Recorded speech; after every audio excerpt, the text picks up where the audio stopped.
in peace with God or trying to avoid hell after death.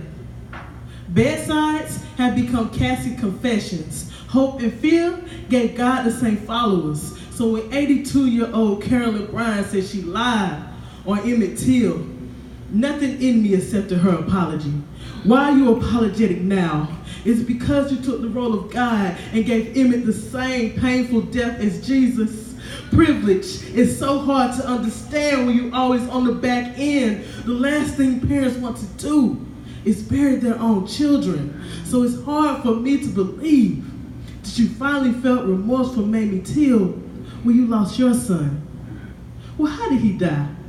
Was he abducted from his home, not aware that he had done anything wrong? Was he forced to strip naked and leave this world the same way he came in? Did the cross resemble your son's body being barbed wire to the fat of a cotton gin? Did his open casket funeral look like the end result of white privilege? Big point. Did an all-white jury issue a verdict of not guilty and it stated that the prosecution failed to identify the body?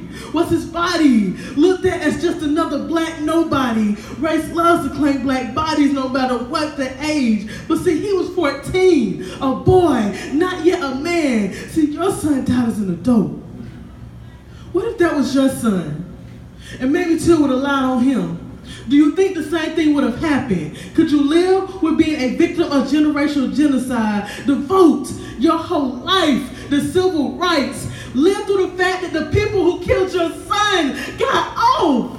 Mrs. First Prom, Mrs. Walk across the stage with his diploma held high. Miss him being alive, never getting a chance to raise your son, and watch your son raise his son. Could you live with the family you could have had being taken away from you? Could you die then knowing that no justice was ever brought to you? So I ask you when you pray, does your name resonate in God's head as if you were Paul? Back then, how could you claim to be Christian but yet you 6 feet under one of God's children? So your last breath won't be when you die. It'll be when your book releases in 2036.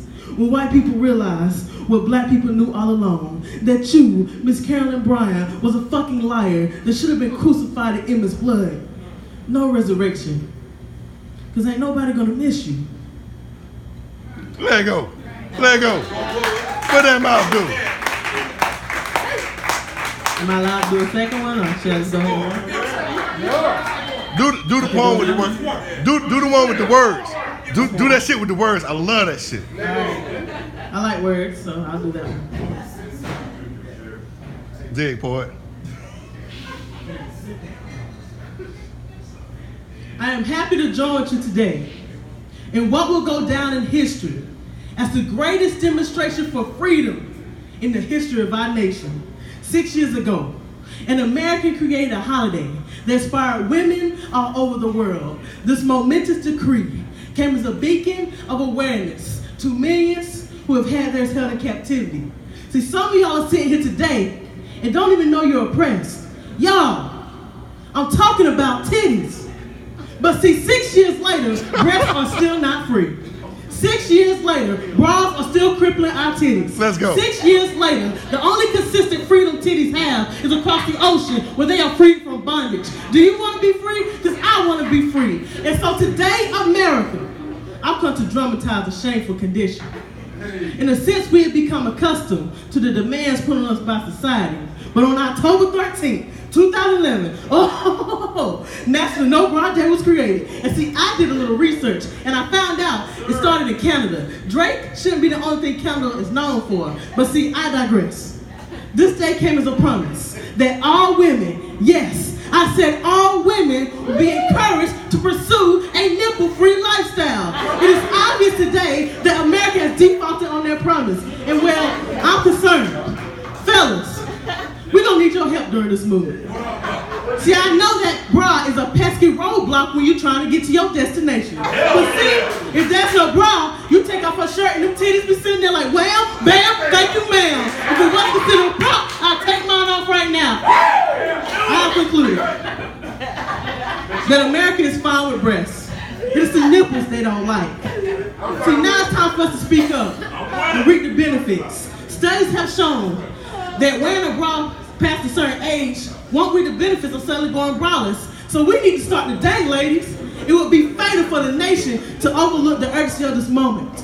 They gave us National Bra Day and didn't ask when we would be satisfied. We can never be satisfied. As long as underwear traditionalists pose threats to our values, we will not be satisfied. As long as bras are used as a tool of imprisonment, we will not be satisfied. I say to you today, ladies, though we face the difficulties of today and tomorrow, I still have a dream, a deeply rooted dream. See, I have a dream that one day this nation will rise up and seek out the true meaning of its creed. We hold these truths self-evident, that all breasts are created equal. See, I have a dream that breasts will be able to live in a nation where the colossal, miniature, jiggly, bouncy, lumpy, or plump, that they will not be judged for being released. I have a dream that National Bra Day will not just be a day, but a way of life. And when we allow titties to be free, they'll be free from every strip club to every classroom, from every state to every city. We'll all join hands and sing in that old Negro